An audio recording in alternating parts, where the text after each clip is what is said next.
Hello, everybody! Welcome to Strawberry's Gamer Society.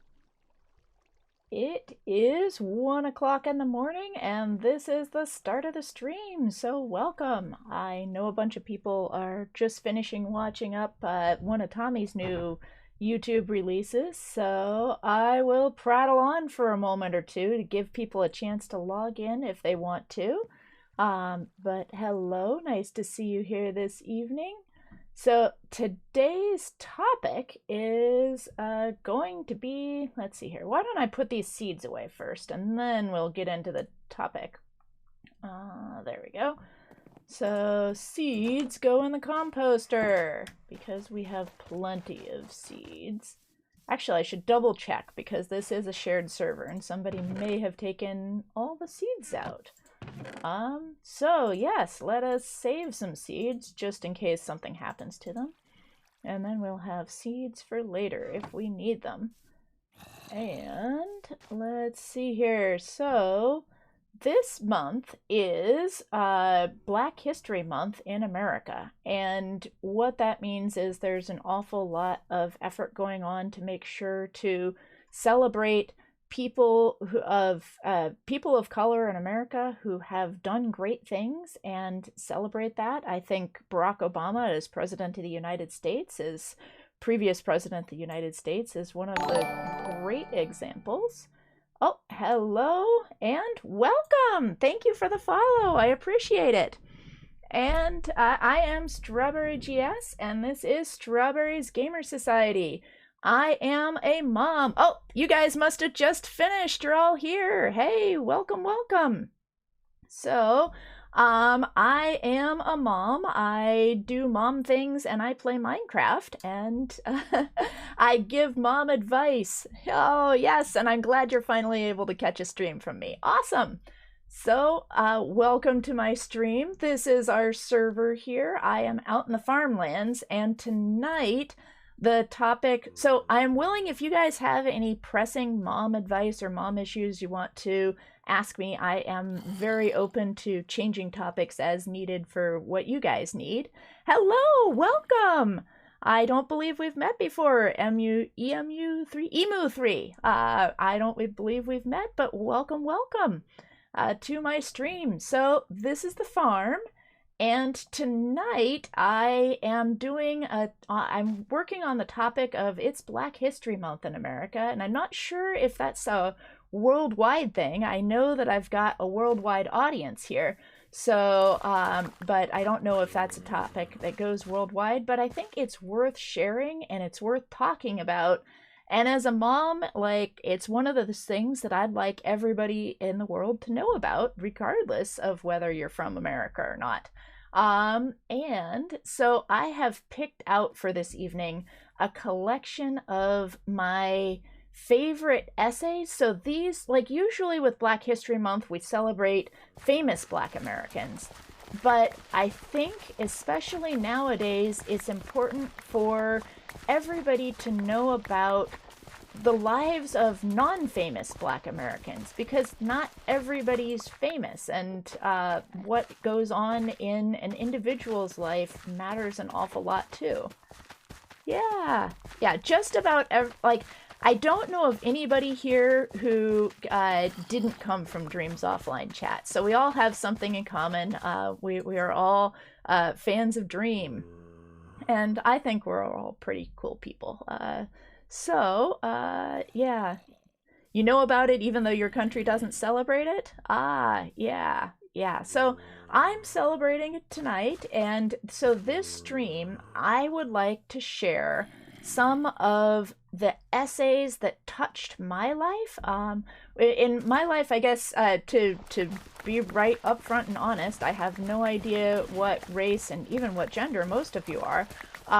But I happen to be a white person, and so I cannot help but come at things from a white person's perspective. I had the blessing of my parents were very much into making sure that as children we received diverse experiences and got to meet and know and become good friends with people of other races, and my family moved around a lot as a kid. So I had many positive interactions with children of other races, in particular black, from that were positive. And in when my family lived in Massachusetts and when we lived in New York, and then my family moved to Missouri. And Missouri it was the school district we moved into was a place that was known for, it had, it was one of the places that had previously been officially segregated, long before we moved there, like decades before. And to desegregate that, then they had a school busing system where black kids from the inner city were bused out to the suburban school districts where I went. And yeah, and so there were people of different races in the school, but it was not at all like my experience with people of different races in the school when I lived in New York and when I lived in Massachusetts, because things were fairly well integrated in New York and Massachusetts, and the kids noticed, but it wasn't the extreme racism that we saw in Missouri. And I was just, as a child, I was shocked at the amount of racism going on both sides, and the nasty words that were said. And I had moved twice in 2 years at that point, and I didn't want to make any friends because it hurt too much to leave my friends when I left them. And so I kind of came into it with a chip on my shoulder, saying I am not going to make any friends. And one of the African American kids made friends with me, even though I didn't want to make friends with anyone. And she and I were about the only people to cross the color line on the playground, and we got some flack on that for that. And it's just, that is my experience where I'm coming from. And I always used to think of myself as being what they say, a colorblind person, somebody who doesn't care about what the race of the other person that I'm interacting with is. And yet, as an adult, I've kind of come even beyond that. And some of these essays that I'm about to share with you guys tonight these are essays that helped me move beyond that experience that I had as a kid. And so I would like to read some of my favorite essays to you, and I'm probably going to look somewhat like a drunk person while I'm harvesting these fields, because I'm trying to read someone else's essay at the same time as play Minecraft. And so we'll see how it goes. But these are essays that really touched me and changed how I thought about race. And so I hope that they might be something that's interesting to you as well. And I know that internationally, like in Europe, I can remember that one of the times, so my mom taught diversity training class for the Girl Scouts. Later, after living in Missouri for 4th through 6th grade, then we moved to California. And in California, my mom taught diversity training for the Girl Scouts. And she told me a story of one of the ladies in her diversity training class who's like, oh, I don't mind African Americans at all, but those Turks, I don't know what I'd do if somebody who's Turkish tries to join my Girl Scout troop, and I couldn't have a Turk as a girl in my Girl Scout troop.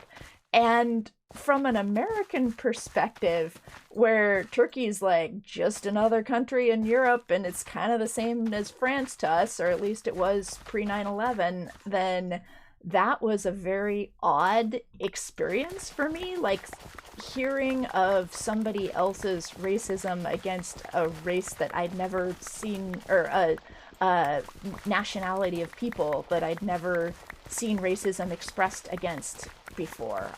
And so I know in Europe there's you might not have the African American experience that we have here in America, but that there also tends to be prejudice against people based on their race, or at least that's a thing that exists. So maybe if some of when we talk about when the person mentions blacks in this essay, then you can think or substitute for yourself whatever person or nationality or stereotype you might experience people in your life having trouble with.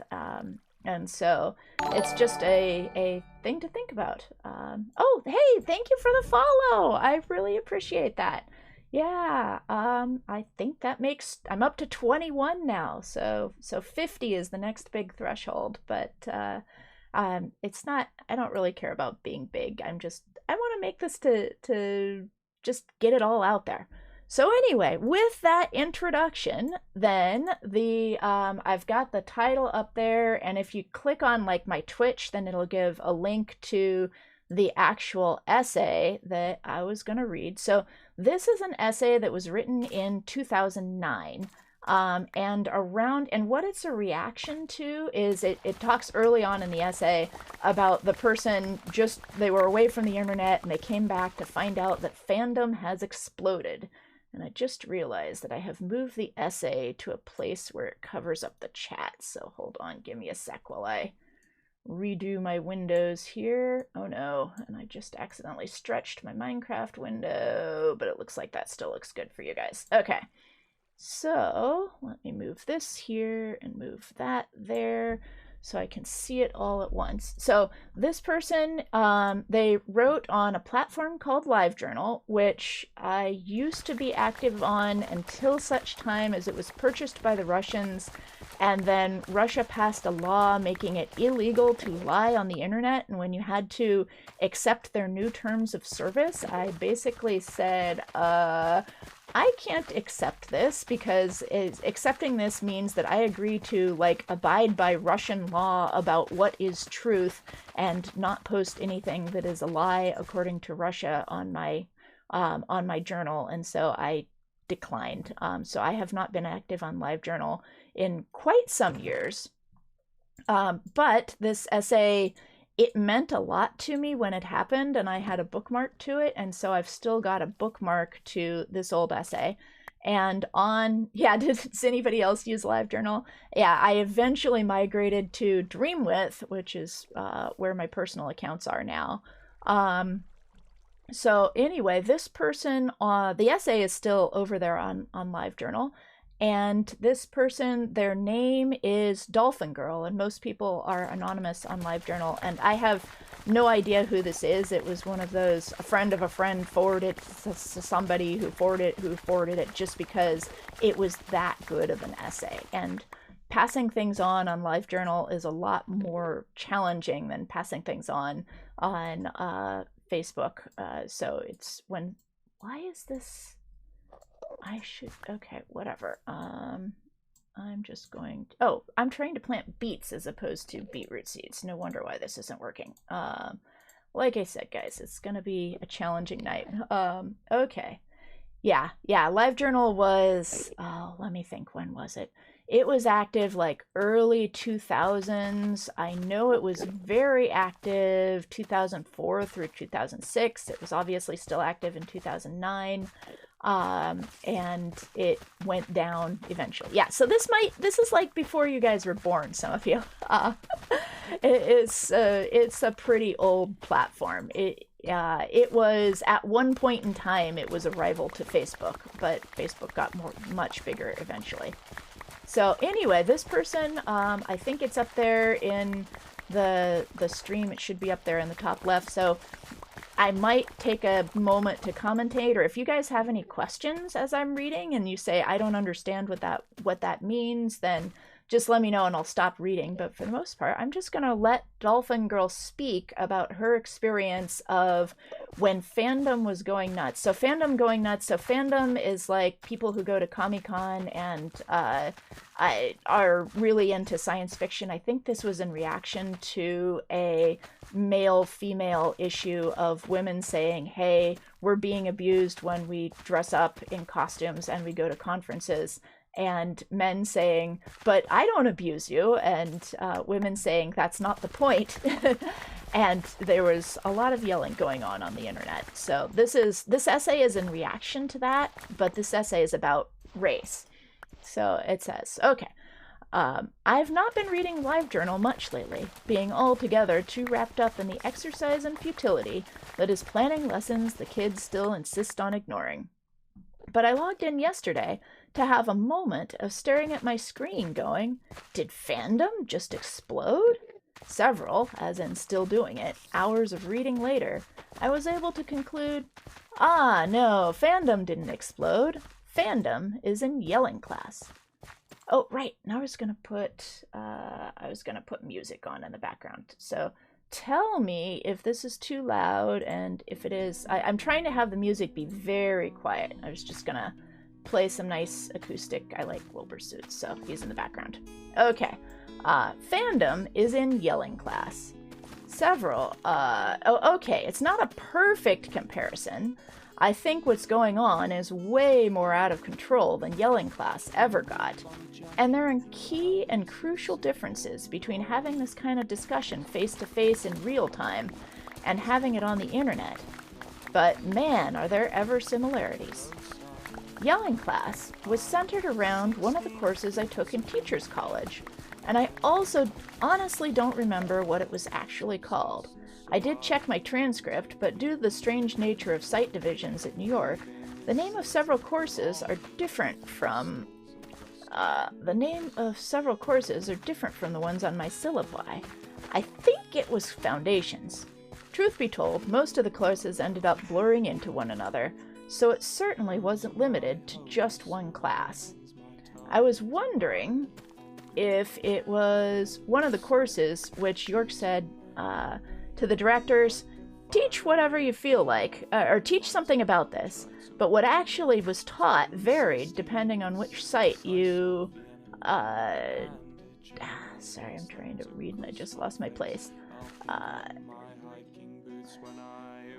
Depending on which site you are at. Our site, Regent Park, was located in one of the highest poverty, highest immigration areas of Toronto, and as such, our focus in the program was teaching for equity and diversity. The necessity of this can be illustrated by looking at Rose Avenue, where I first practiced taught, and where I ended up returning because I love the experience so much, and heartily wish I was there now. At Rose Avenue, I think there were maybe 2 white kids, sisters at best, at that, but the teachers at the school were almost entirely white. The potential problem therein is that kids learn better when they see a point to learning. When they can connect to, relate to, where did I go? Sorry about that, chat. I just fell off the end here. Okay, there we go. We now have a hole. Okay. We're just going to pretend that didn't happen. Okay. When the danger it lies is when a teacher with the best of intentions goes in unprepared and unwittingly starts creating gaps between the student and the learning without even realizing it. To use one example brought up in class, when your class is full of Arties and AWABs and Tenzins, and your book is full of Jimmies and Susies and Sallys, engaging in very white middle class activities, I might just start ignoring holes in my fields here. Okay. Or you know what? If I scroll this, then it'll be closer to what I'm doing and make this easier. Okay. I am still learning, chat, by the way. I am still a brand new streamer. This is my first month. I started streaming February 1st, and so this would make it my 21st stream ever, and I am still learning things. So please bear with me as I get better. So I am modeling lifelong learning. Okay, so, where was I? Okay.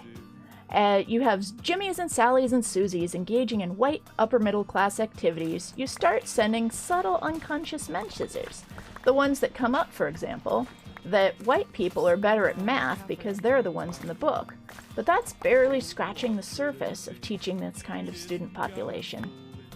Different cultures have fundamentally different ways of learning, and if you're not aware of it, you can shut down a kid who's just trying to learn in the manner in which they were trained from birth. We are shaped by our experiences, our families, our cultures, and our experiences, and if you don't work to understand those of your students, you end up causing serious harm. So part of yelling class was to make us aware of things like that, so that we would be better teachers for the kinds of populations we were trying to serve. Okay, and then I lost my place again. It became known to many of us as yelling class, because that's what it usually ended up being. The classes revolved heavily around discussions of racism, prejudice, and inequality, and though we touched on things like anti-Semitism, homosexuality, and feminism, we always ended up back at race. Usually, emotionally, and at great volume. I think a large part of the problem lay in the fact that we were dealing with a very real, very emotional pain for everyone involved. Everyone has been treated unjustly at some point in their lives. Often, the arguments would get triggered by some sort of comparison. For example, comparing the experience of being a child from an insert white European immigrant background family to being insert non-white background. Some people would get upset that their very real experiences with injustice seemed to be shoved into the background, or feel that the class was heavily biased toward black students. The thing is, if you're a human being, pain sucks. It's very deep, very personal, and can have long-lasting effects. So often problems would arise because it would seem like we were playing "my pain is greater than yours." And the people of color in the class were not trying to negate the pain of, for example, being treated differently because you're Jewish. What they would try to explain is how it's different being treated differently because of the color of your skin, because unlike being Jewish, you can't hide the color of your skin. And to try to explain the pervasive and systemic racism that's still present in society, but quite often, even though the heat of emotion and through the filters of perception, that would be taken as, yes, but my pain is greater and more important than yours, which was of course met defensively. And then divisions would form and sides would be taken, and volume would escalate. And yet, therein lay the value of having face-to-face yelling class, as opposed to doing it anonymously on the internet. Okay, to just get around this. Okay. As opposed to doing it anonymously on the internet.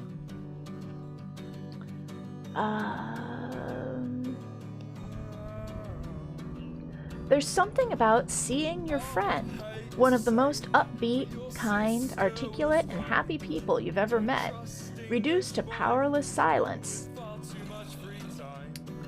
by his tears during the recounting of a racist act against him, that really enforces how immediate and real this kind of pain is, and how personal experiences with injustice matter to everyone. A lot of people cried during yelling class. I did several times. Some of us ended up getting very tired of yelling class, because for every, quote, informative class we had, and we did learn something truly startling during the class, especially when looking at statistics and connections between race and income and education, it would seem that we would have some shouted conversation over and over and over again.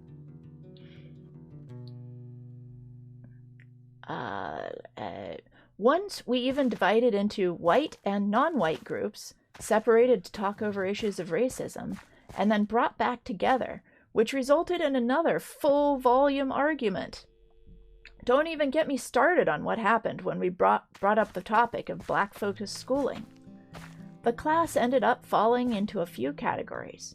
Students of color who would yell, white students of various backgrounds who would yell, students who would try to avoid the class whenever possible, and students who would mentally, verbally, and emotionally disengage and retreat in silence into their own heads for those 3 hours, and students who would wring their hands and wonder, why can't we all just get along?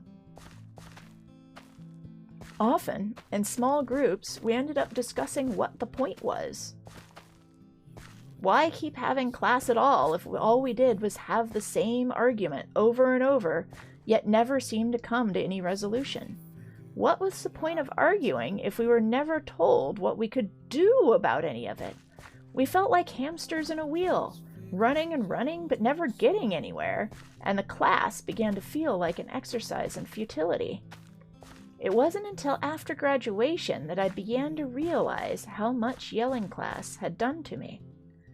Yelling class began with one of those circle games, where you write in circles on a page aspects of what define who you are. Mine were things like female, teacher, writer, geek, fat.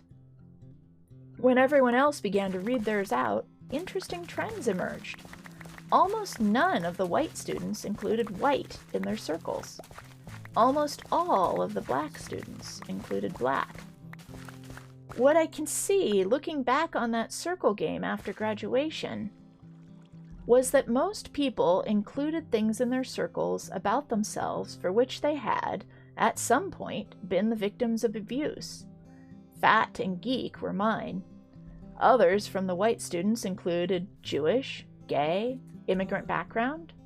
It should have been telling that black appeared on so many of the black students' pages, but it took me a while.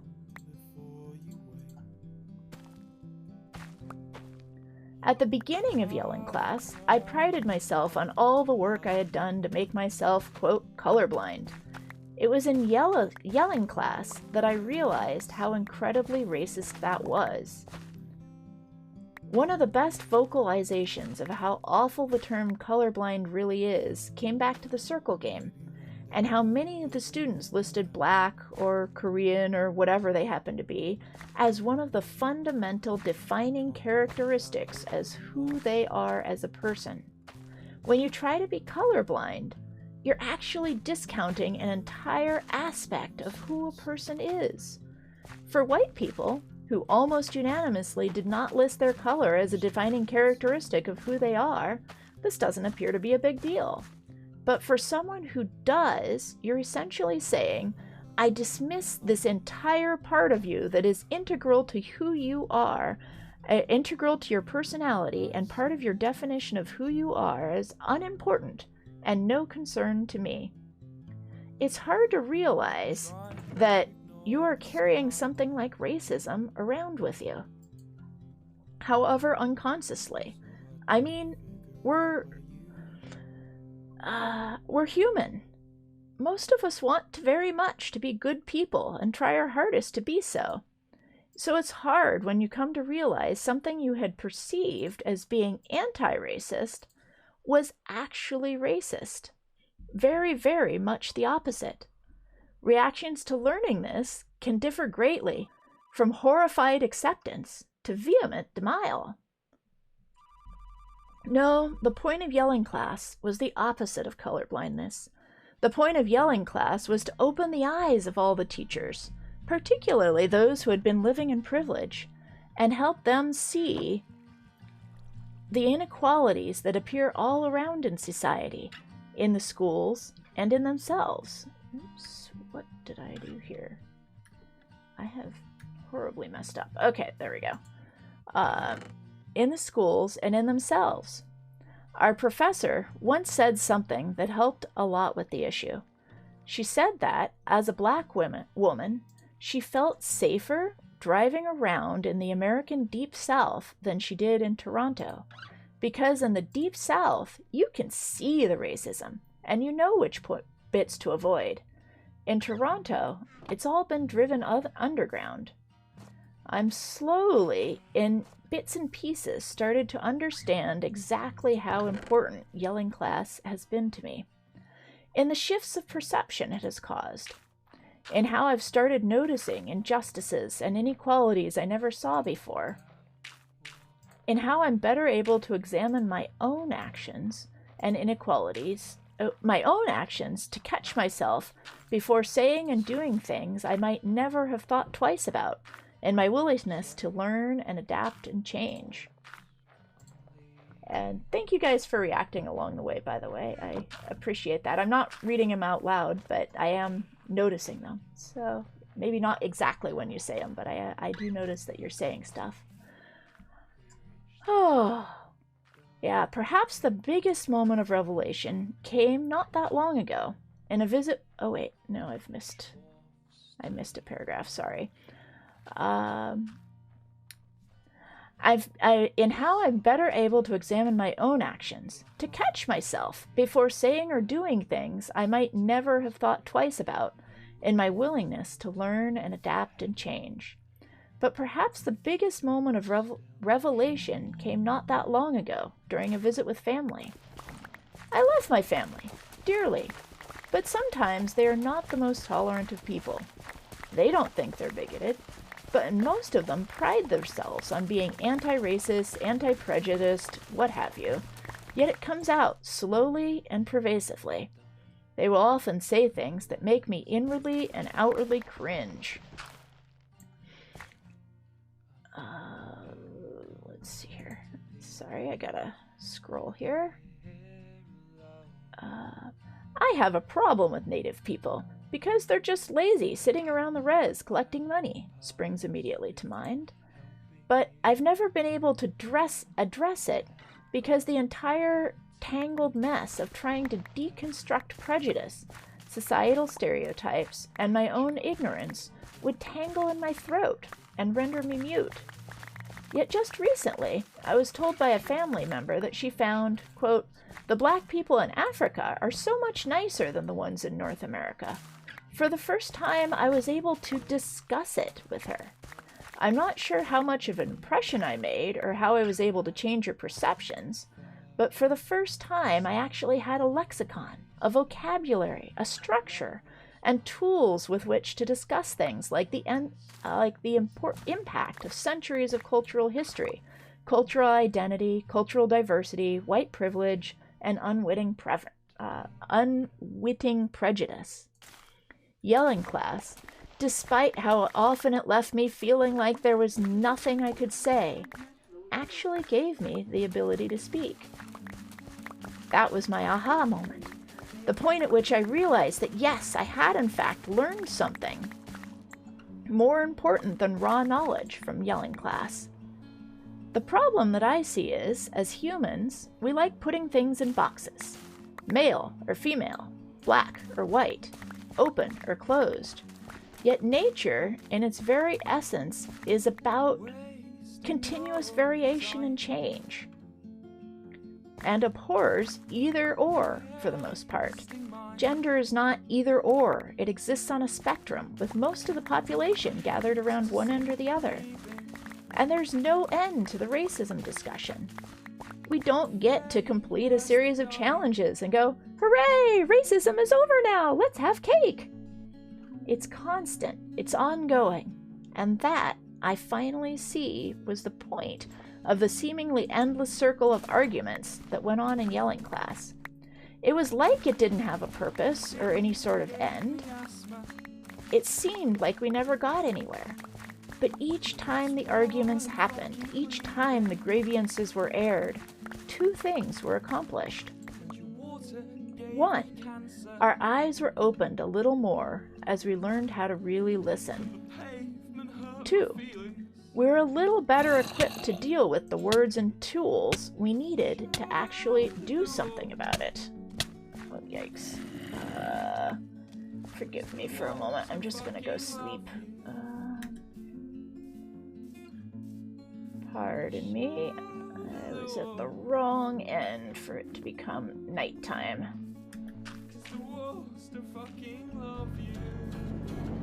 Yeah, I think, So this is Strawberry talking as me here. I am not reading anymore.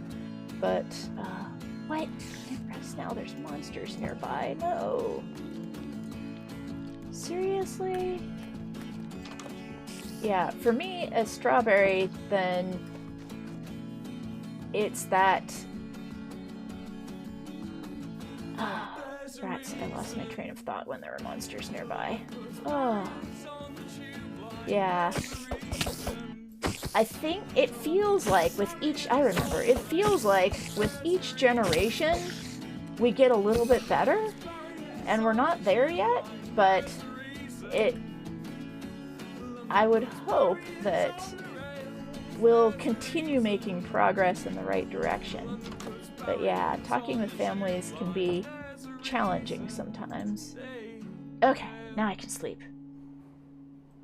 Oh yeah, I don't have any bang commands in my chat yet set up. So chat, I guess tonight is as good a night as any to announce that I have decided, yeah. Oh, thank you. Yeah, I have decided I am going to take the first month of, or not the first month of March, the first week of March, the first 7 days of March, I am going to take off from streaming because I need to spend some time to get those, to get a Nightbot in here and get those commands set up and that sort of thing. So I need to take a 1 week off, so March 1st through 7th, I will not be streaming. I also need to finish my personal taxes, so I won't be streaming that night or that week, but then I'll be back again starting on March 8th. Oh, all right. Well, thank you for following me. I really appreciate it. Yeah, I just, on Twitter, I basically just post what the topic's going to be every day, because it seems like I'm trying to emulate the good streamers, and the good streamers seem to do Twitter. I personally had never done Twitter prior to February when I started streaming, so or at least never seriously. I think I made a personal account like 5 years ago to enter some contest for a friend, but yeah, thank you for following me. And yeah, I post all the VODs from my streams to YouTube afterwards, so if you feel like watching any of the old ones, then you are welcome to go back and watch those. All right, so let me get back to where we were here. Do I have... Okay, so I'm currently carrying a whole bunch of seeds to replant this field. Okay, so let's go back to where we were. No, yelling class was not perfect. There were some people who were irreparably hurt by some of the things said. There are some people, inherently good people, I will never be able to see the same way because of some of the things they said or views they expressed. There are some people who will never change. But there were some people who were there to learn. Oops, I am going to wind up falling in a hole. Okay. There were some people who were there to learn, who took it seriously, who generally tried to listen and communicate, who are actually altered for the better because of the experience. I'm not perfect. I know that I still have a lot to learn. I realize that there's still a great deal I don't understand, and that I will probably find a number of prejudices still in me as I go through life. I will probably make mistakes. I will probably say stupid things. And I will very probably say or do something that hurts or offends someone without ever intending to. But I think that I came out of yelling class a slightly better person than I was when I went in. That I was open to the idea that I'm not perfect, and I can learn and change and acknowledge my shortcomings and failings. And that I was equipped, at least in part, to help my students affect that change and give them the tools to address it. And that, I think, was the point. So, there we go. That is essay number 1 that I had prepared for tonight. And, oh, yes, water. Thank you very much for that water check. That was a big monologue.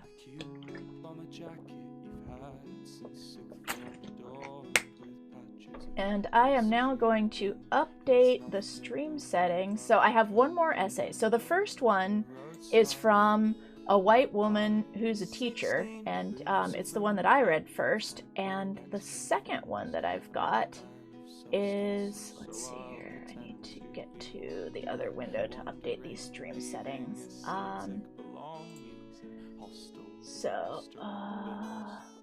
No, how do I do this? Okay, text box.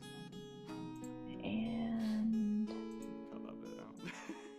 this one. So this one is from an individual on Facebook, and it is from, I think, why can't I just select that text? Okay. It is from, I think, 2016, the summer of 2016, prior to, so this is before President Trump was elected, but, and it refers to, one of the things that it refers to in here is the Trayvon Martin killing, and the guy, and basically getting off the hook for it. And so it is from Brian, Croks, essay on Facebook. There we go. And this one was July 9th, 2016. Get rid of that. And this one, again, it's something that was just, I do not know this person. It was just something that was forwarded and forwarded and forwarded because the writing is so good. And it's another one that touched me and helped me understand, because I grew up in the 1990s at a time when there was a lot of optimism. Like, the economy was going pretty well. People were feeling good, and especially in that white America, people felt like, hey, we have conquered racism, the 60s are behind us, things are integrated now, and things are good. And this is an essay that's basically saying, no, they're not. They may be good for you, and they're better, but things are not good in America still. And I think the last 4 years have certainly proved that they're still not good. And we are trying,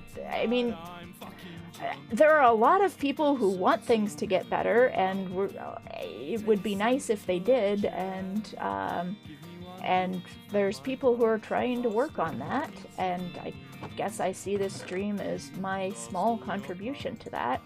But things are still not good here, and we're working on it, and acknowledging that it's not good yet is a part of it. So, all right.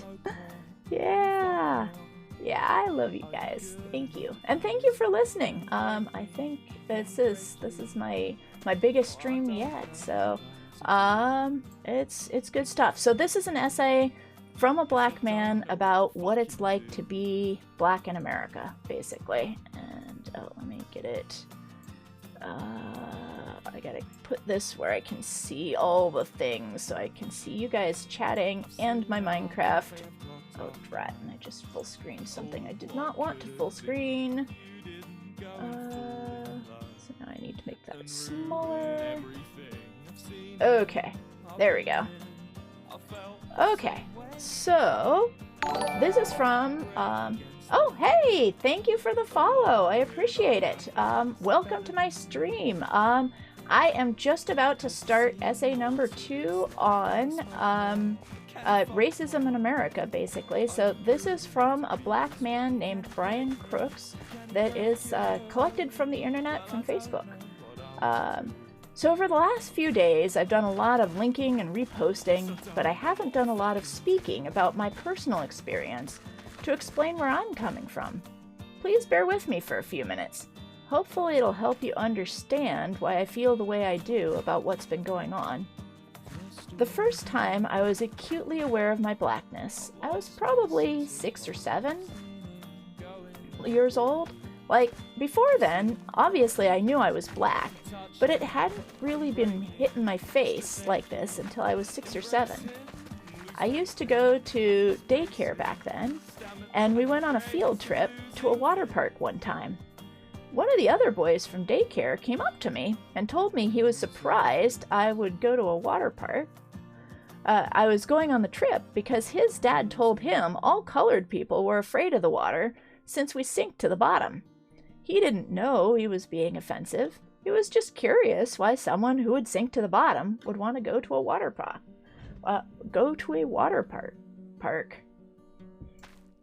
Yeah, you only worry about topics in India. Yeah, my understanding is that India has a lot of racism and prejudice and religious tension between various groups too. So I don't know how much of this applies to people in India, but this is a black man in America's experience. Okay, so back to the essay. Yeah, I didn't lose internet connection. I don't know, maybe it's a Twitch thing? Okay, well, welcome back everybody. Glad to have you back.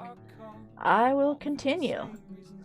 So, he writes, I can remember being in elementary school and thinking maybe I was unable to see what was really going on. Like many other people in my black generation, like many other people in my generation, was the only black kid in my class.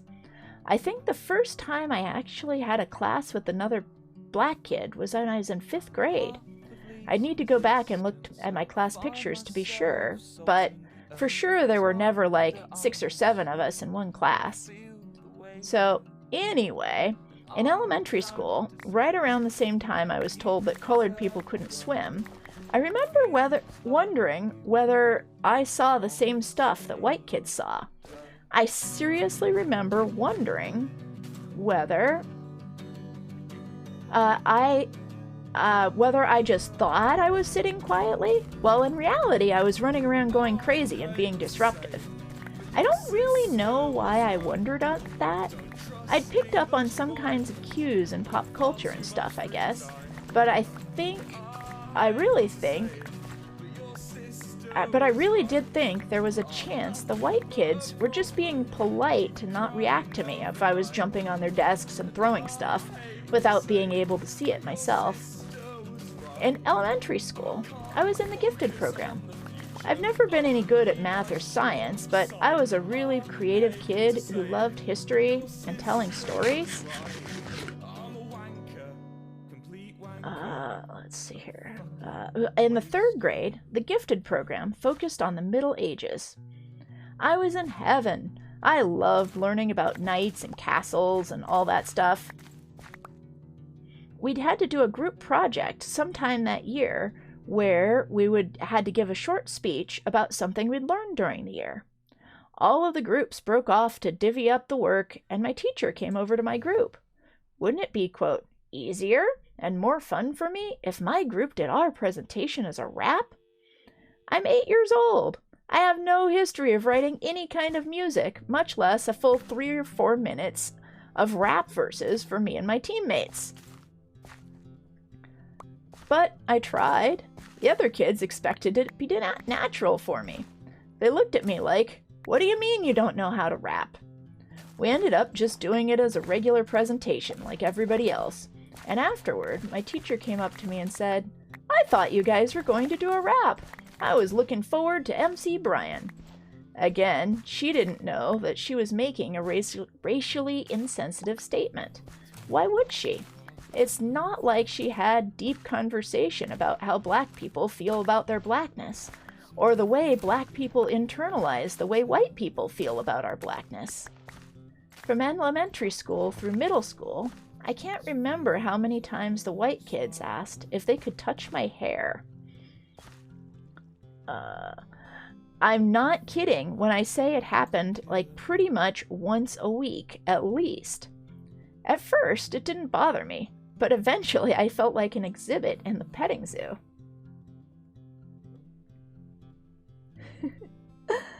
Oh, yeah, so to react to the comments, wait, so the person thought he did these wild things but just couldn't see them himself? Yeah, he wasn't sure because he thought the stereotype was that black kids do these wild things, and maybe he was doing them, but he just didn't remember doing them because he's black, and that's what black kids do. So, yeah.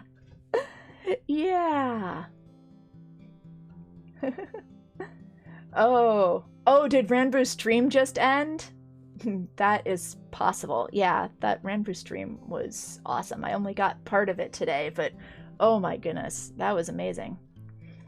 Okay, so back to, let me get this where he was. So he's talking about white kids asked if they could touch my hair. I'm not kidding when I say it happened pretty much once a week at least.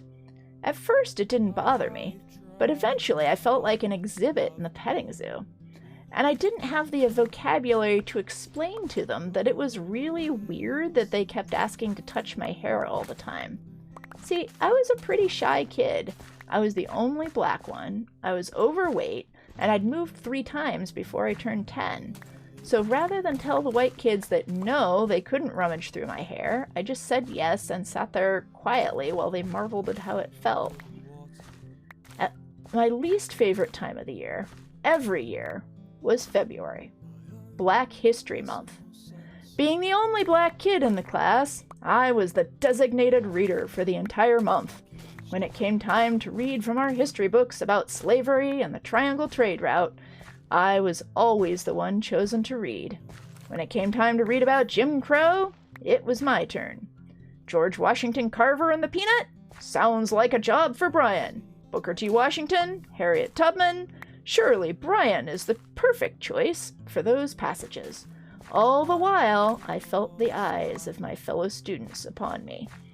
Again, I was already a shy kid, so having an entire classroom of white kids stare at me while I explained what lynching and the black codes were was pretty mortifying.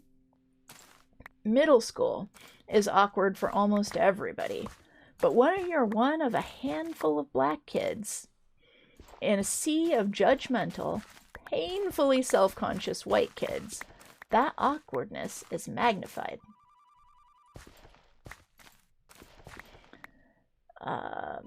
I can remember being in the 7th grade when a couple of girls who were always way too cool to talk to me ran up in the hallway and told me that they had a girl for me to meet.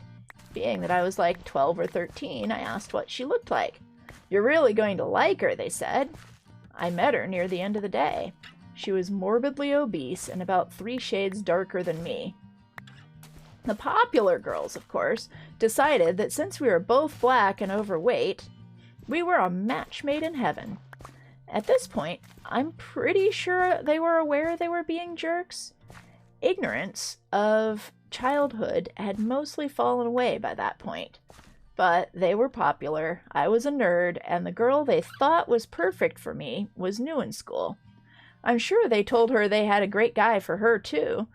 We just stood there, both aware that we were the butt of their joke, and that we didn't have the social cachet to actually do anything about it. In 8th grade, I went to a friend's house to jump on his trampoline. I didn't know the kid all that well, but we had some mutual friends, and at that age, if a kid has a trampoline, you're going to jump on the trampoline. He had a couple of neighbors who were probably 6 or 7-year-old girls. We were jumping on the trampoline, and the girls came out of their house and came over into his yard. Within about 5 minutes, they were laughing and saying, "Get off our property, black boy!"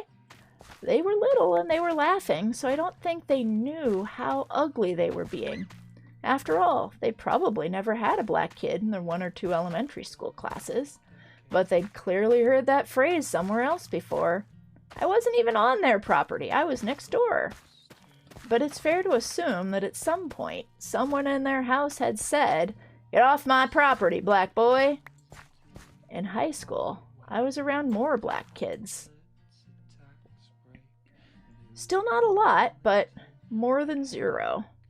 So that was nice.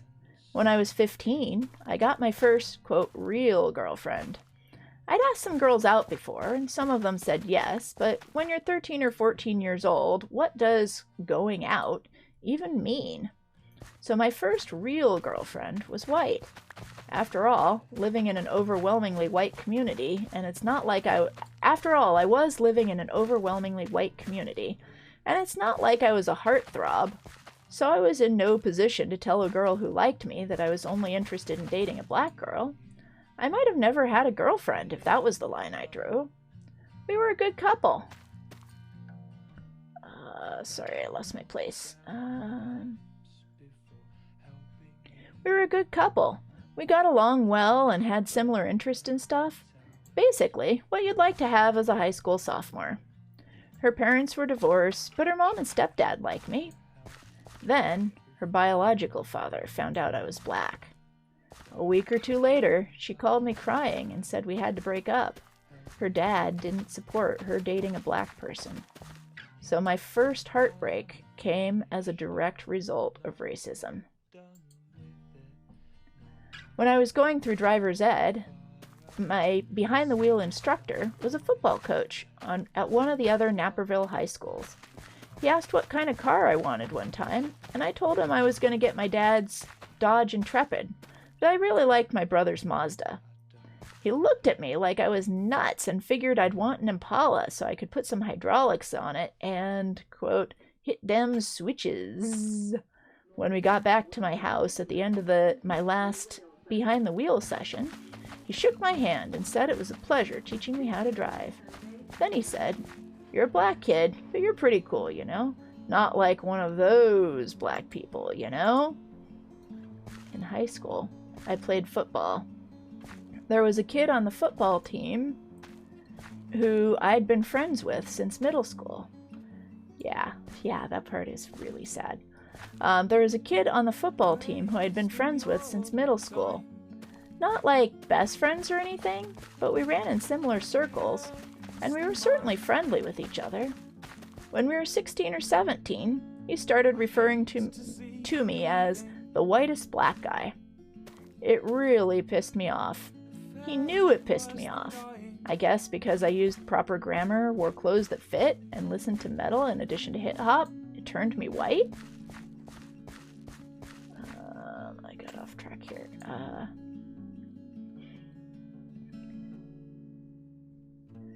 Turns out to be, quote, authentically black means being a caricature of what a black person should be, according to this suburban white kid.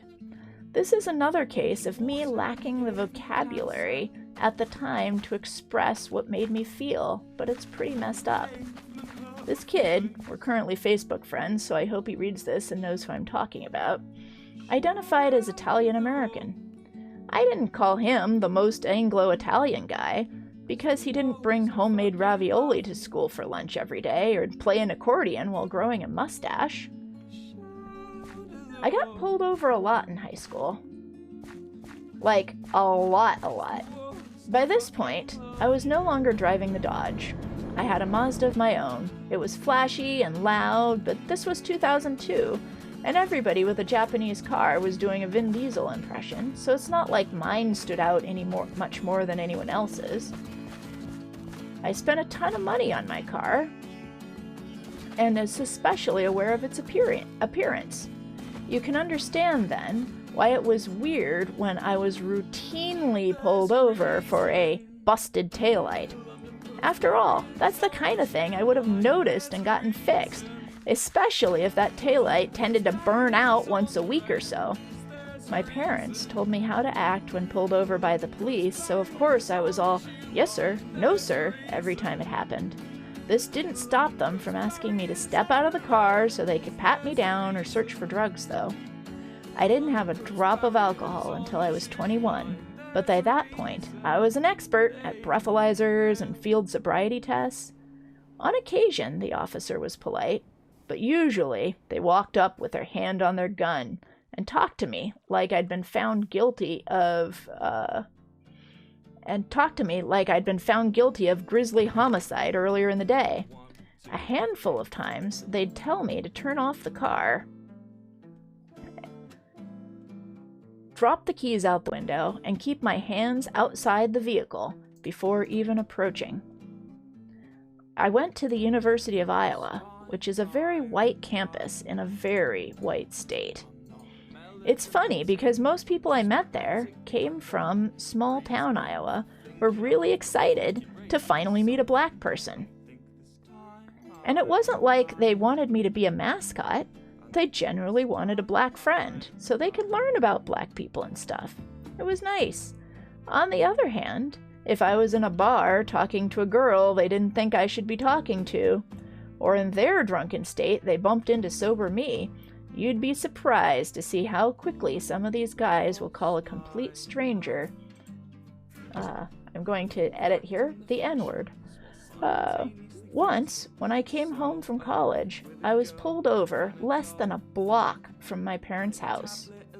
It was late, probably about midnight or so, but I hadn't been drinking, and it was winter, so I wasn't speeding because it had snowed that day. The officer stepped out of his car with his gun drawn. He told me to drop the keys out the window, then exit the car with my hands up and step back toward him. I knew he was wrong, but I wasn't about to be shot to death down the street from my parents' house because of my failure to immediately comply was interpreted as me plotting to murder that officer. So yeah, I stepped out and backed up toward the officer. He handcuffed me and refused to tell me why I had been pulled over, or why I had been asked to exit my vehicle. Only when I was sitting in the back of the police car did he tell me that there had been reports of gang activity in the area, and that a car fitting my car's description with a driver fitting my description had recently been involved in said gang activity. Gang activity! In South Naperville!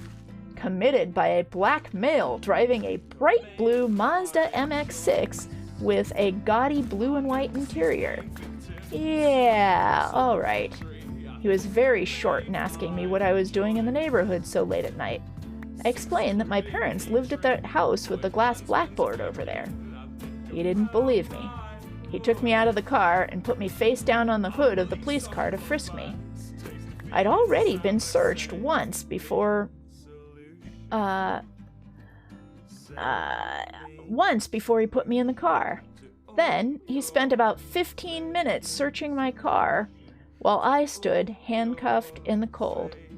My ID had my parents' address on it, but he still didn't think I lived there. I could tell he wanted to accuse me of having a fake ID. About half an hour after being pulled over, when he found nothing on me, nothing in my car, and nothing in my record, he reluctantly let me go. I lost my place again. He reluctantly let me go. He didn't even say sorry or explain that it was his mistake. He must have been looking for another black man in a bright blue Mazda MX-6 who was a gang leader in South Naperville. He sat in the street until I drove to my parents' house, opened the garage door, drove inside, and then closed the garage door. Back at Iowa, things were pretty cool. Yeah, the occasional frat boy would call me the N-word when he was mad at the bar, but I had a lot of good friends, and it's not like nobody had ever called me that before or anything. I was dating a girl when I went to college, and we broke up right before my sophomore year. She made sure to tell me she would never date someone outside of her race again when we broke up, as though A, I was representative of all black people, and B, I was going to have to explain to all black men why she was unwilling to date them in the future. One summer, when I was back from college, I had an argument with a good friend of mine. When I say good friend, I mean this is a guy I knew since middle school. Our dads used to work together. I can't count how many times I'd spent the night at his parents' house, but we had an argument. The kind of argument most friends have at one point or another.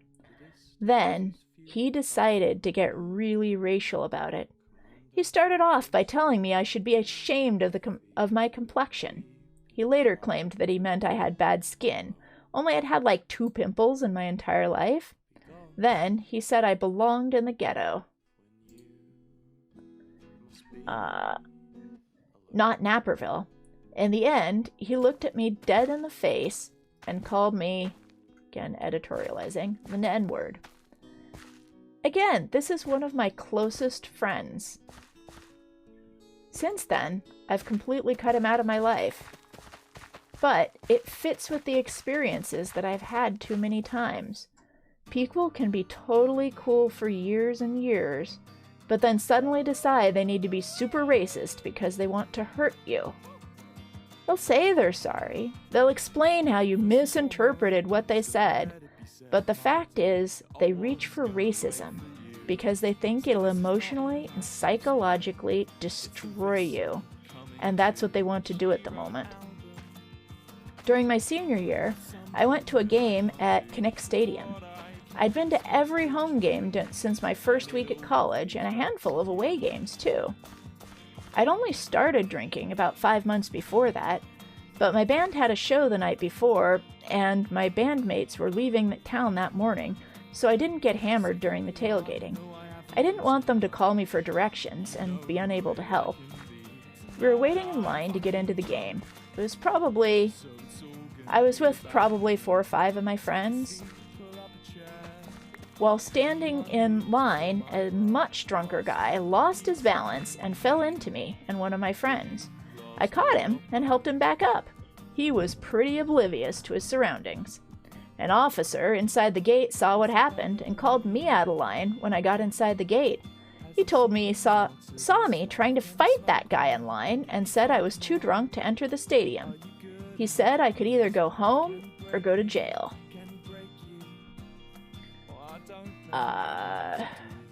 I told him I had no problem going home, but because there were only 2 more home games left, I wanted to know what I have done to draw such negative attention to myself. Plus, it was pretty cold anyway. He got an inch from my face and yelled, "Go home now or go to jail." I turned to leave, and he handcuffed me. I wound up watching the Iowa vs. Northwestern 2006 from the drunk tank inside Kinnick Stadium. Everyone else there was either screaming, puking, or passed out. The guy who fell into me was allowed into the game. The charges against me were dropped when the lady who kept an eye on the drunk tank spoke on my behalf when I had to go see the judge. In 2012, I went to watch the Iowa game at John Barleycorn on Clark Street in Chicago. We watched almost every game there. I had gotten some t-shirts printed up and went to my car to get them so I could give them to my friends. While coming back, I saw a Michigan fan absolutely beating the hell out of a Nebraska fan. They were both white. I ran up into the fight. I was admittedly drunk this time, and pulled the Michigan fan off the Nebraska fan. Dude's face was all bloody and messed up. The police were on the scene about 15 seconds later. Michigan and Nebraska both got to go home and, quote, cool off, but I wound up handcuffed and sitting on the curb. There were at least a dozen witnesses there who tried to tell the officer that I was just trying to break up the fight and that Michigan should have been arrested for assault.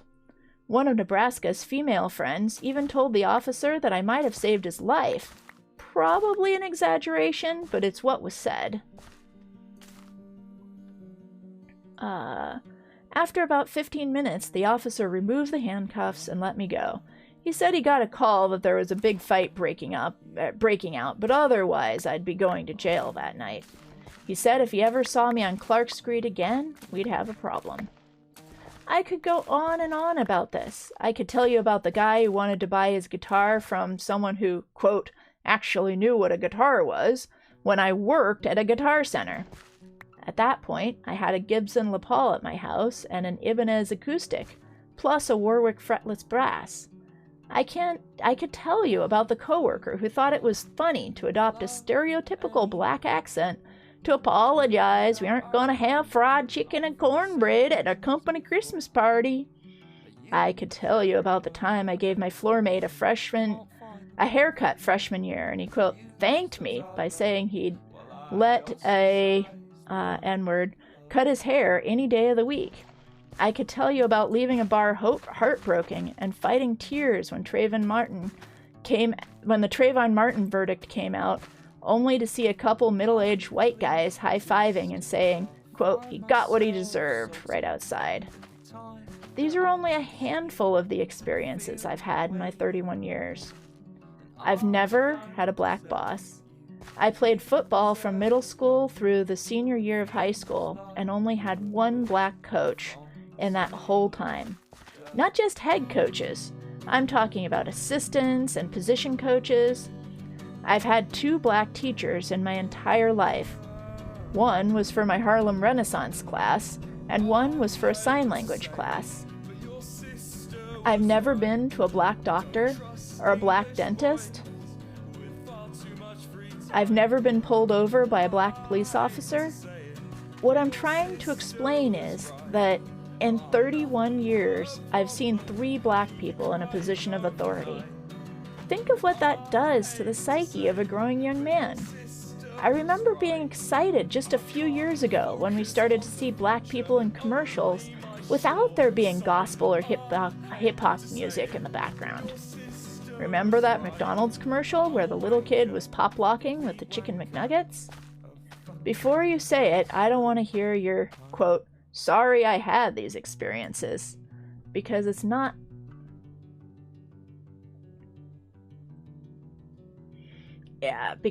just me. It's not like I'm some kind of magnet for all the racists in America, and I'm some weird anomaly. This is what it means to be black in America. I appreciate that you're sorry for me, but I'm not seeking your sorrow. I'm seeking your understanding. I want you to understand that this is real. We're not exaggerating it. We're not making it up. White people often say that we make everything about race. That's because for us, damn near everything is about race. It's always been that way. When I had a great phone interview and go to my in-person interview,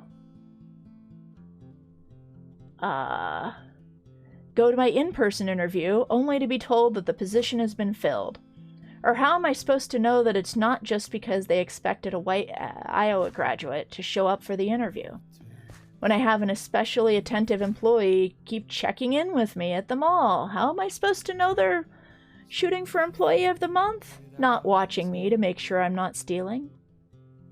What do you think it's like when someone says, you don't sound black at all?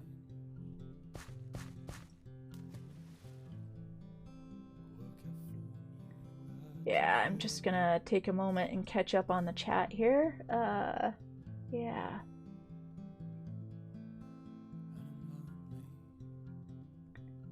Yeah. Yeah, we want to stop this, and we just don't know how. And, so... I'm not going to give you answers tonight, chat, and I'm sorry I'm going a little bit long. I've got, like... Well, there's 3 paragraphs left, but one of them is long. And so, anyway, hopefully you guys don't mind sticking with me if I go a little long tonight. But I want to finish this one because I think it's important. It's important. What do you think it's like when someone says, you don't sound black at all, when I have a phone conversation with them and then meet them in person?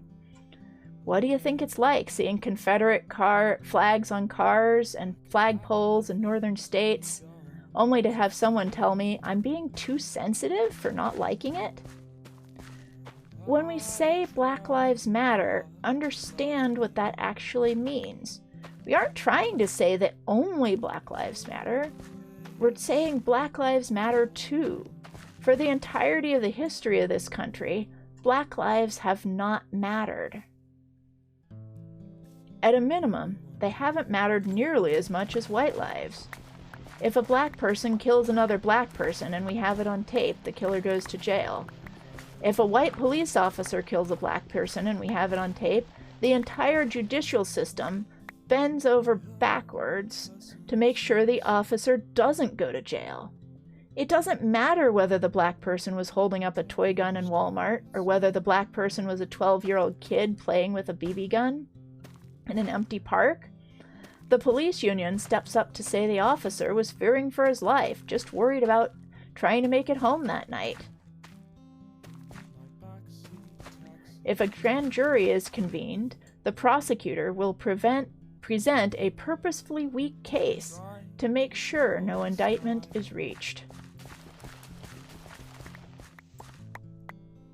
If, by some miracle, an indictment is handed down, the jury is not actually going to convict that officer.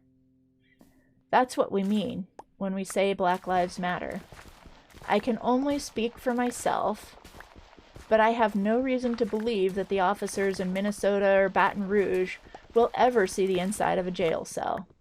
If we can have video evidence that an officer pulled up, jumped out of his car, shot a 12-year-old to death in less than 2 seconds after arriving on the scene, administered no first aid, tackled and handcuffed the boy's sister when she arrived on the scene, then falsified a police report to say that the boy pointed a gun at him and that he only shot him when the boy refused several orders to drop his weapon, and still not get an indictment, why should we think that an officer who shoots a black man who did have a gun in his pocket, or a black man who had a concealed weapon on him, will face trial? If a white man sees a 14-year-old black boy in his neighborhood, follows him in his car, ignores orders not to engage him, then gets into a fight with him and shoots him in the chest and is found not guilty, why should we expect anyone to go to jail for killing us? It's just not realistic. It's a fairy tale. All you have to do is say you were afraid and you get a book deal and a job as a commentator on Fox News every time this thing happens again. This is why black people are in such pain right now. The deaths are bad enough, but having the feeling that nobody will ever actually be held accountable for the deaths is so much worse. And then watching as the police union, the media, and conservative politicians team up to imagine scenarios where the officer did nothing wrong, and then tell those of us who are in pain that our pain is wrong, unjustified, and all in our heads, just serves to twist the knife. If you read all this, I really, really want to say thank you. I know it was a lot to get through, but this is real. This is me. This is what my life is and has been. And I'm not alone. And that's the end of it. Yeah. Shot a 12-year-old. That was a decade ago at this point. It was a while ago, but yeah. Not making this up. So, as a white person, I feel the need to say something to add some levity to it, but I don't know. I don't think I should.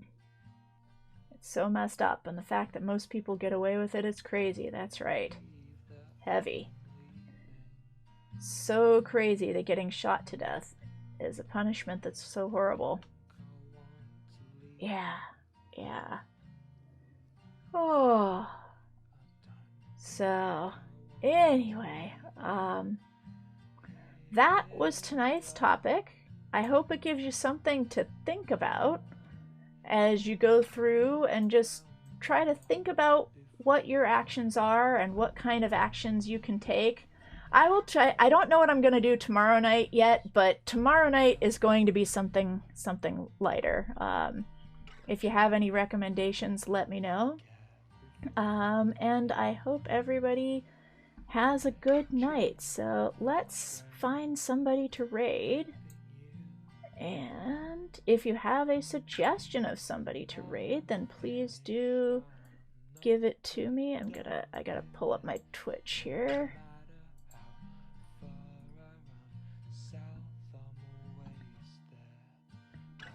And, yeah, I don't know.